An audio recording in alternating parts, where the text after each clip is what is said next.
আসসালামু আলাইকুম সবাইকে। আশা করি সবাই ভালো আছেন। আজকে আপনাদের নিয়ে আসলাম আমার স্বাদের দুন্দুল খেতে।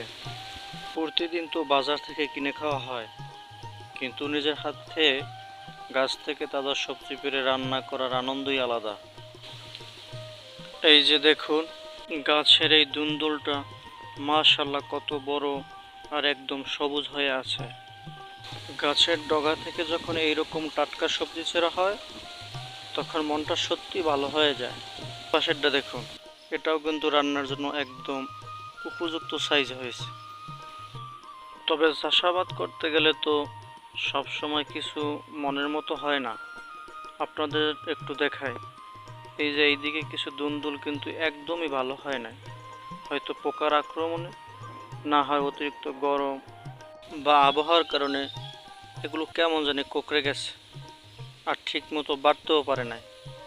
কিছু সবজি আবার পচেও গেছে। আসলে কৃষিকাজে যেমন আনন্দ আছে, তেমন কিছু লোকসান বা কষ্ট আছে। সব কষ্ট সার্থক হয় যখন অত্যন্ত কয়েকটা ভালো ফলন চোখে পড়ে। যাই হোক, ভালো মন্দ মিলিয়ে আজকে বেশ কয়েকটা ভালো দুন্দুল তুলতে পেরেছি। এগুলো একদম বিষমুক্ত আর তাজা। আজকে ভাবছি এগুলো দিয়ে চিংড়ি মাছ দিয়ে একটা ঝোল রান্না করব। নিজের ক্ষেতের সবজির স্বাদই অন্যরকম হবে আশা করি। আপনারা কারা কারা নিজেদের বাড়িতে বা ছাদে এরকমের সবজি চাষ করেন, কমেন্ট করে জানাবেন কিন্তু।